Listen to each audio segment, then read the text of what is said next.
Hey, so here we are, it's in sunny Shanghai. Feels a bit ironic saying that after it's just pissed down with rain for the last God knows how long. Got off my plane this morning and we're going to shoot a review. In my pocket I have one Konica A4. This little number, it's very reminiscent of a big Mini, and many people see it as the predecessor to the BM201. It's got a nice lens, fun little camera to use. We'll wander around and just see what we can see today. So I still had enough time to go and buy some film. We'll be shooting some Kodak Gold today. I actually loaded this before I came back from home, so I'll show you how to load later on. Let's go get clicking.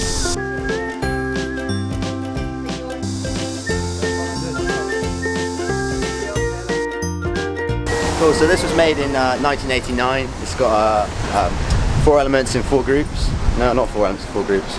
Maybe 4 elements in 4 groups, I'll check later. It's a 35 f3.5 and I've heard it's pretty sharp.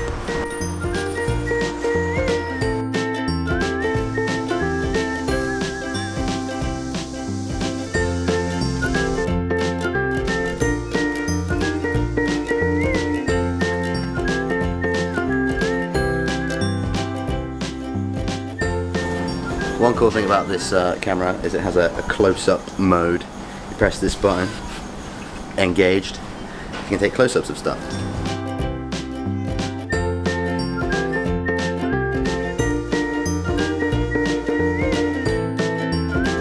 So it's got a shutter speed that runs from 1/3 of a second to 1/500th of a second, and the manual of this camera assures me I can take very sharp photos in very dark conditions. So we'll test that out a bit later.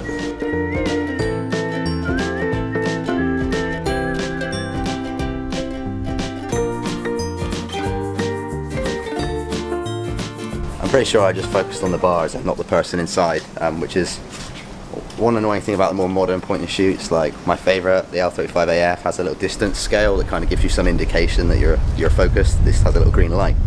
Could be focused on anything. Something I find really annoying about this camera that some people might like are the frame lines. They're kind of detached from the outside, so you can kind of see what's going on around the outside of the frame lines.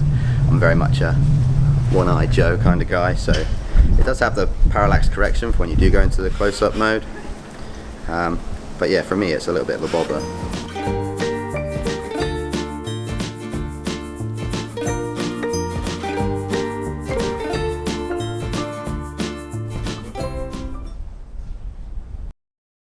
It really bothers me that there's not really much of a grip on this camera. Sweaty beast, and the camera is covered in sweat.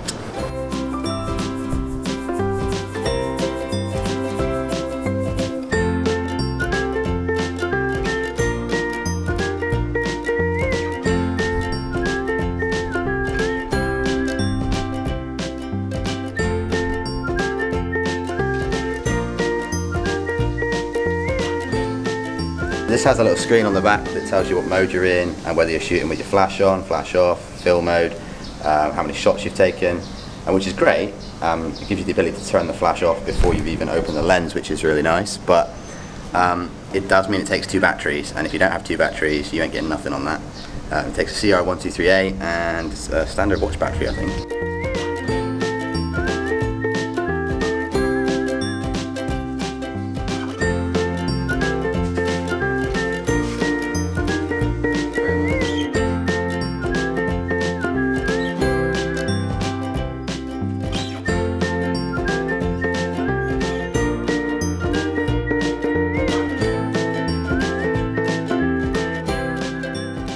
Yeah, it's quite a loud camera as well, so when you're shooting it, like you're trying to take a subtle, and which I've done a couple of today, but you almost end up with someone looking at you like this after.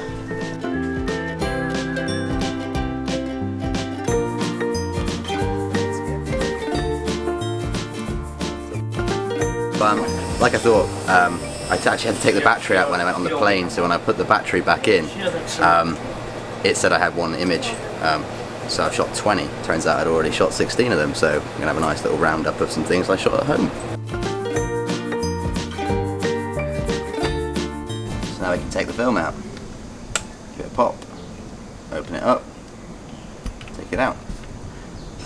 So yeah, it loads pretty much like any 35mm compact point and shoot camera. It is nice and easy to drop in there. You just pop it in, and it's the length of the spool generally. You just close it up and away you go. I really enjoy shooting this camera. I like it because it's small. I like it because it's got a little close-up function. I've yet to develop any pictures from it. The things that annoy me, being able to see out around the lines with such a small viewfinder, and the fact it takes ridiculous batteries, well, 2 batteries. Catch you next time when we'll be shooting something else.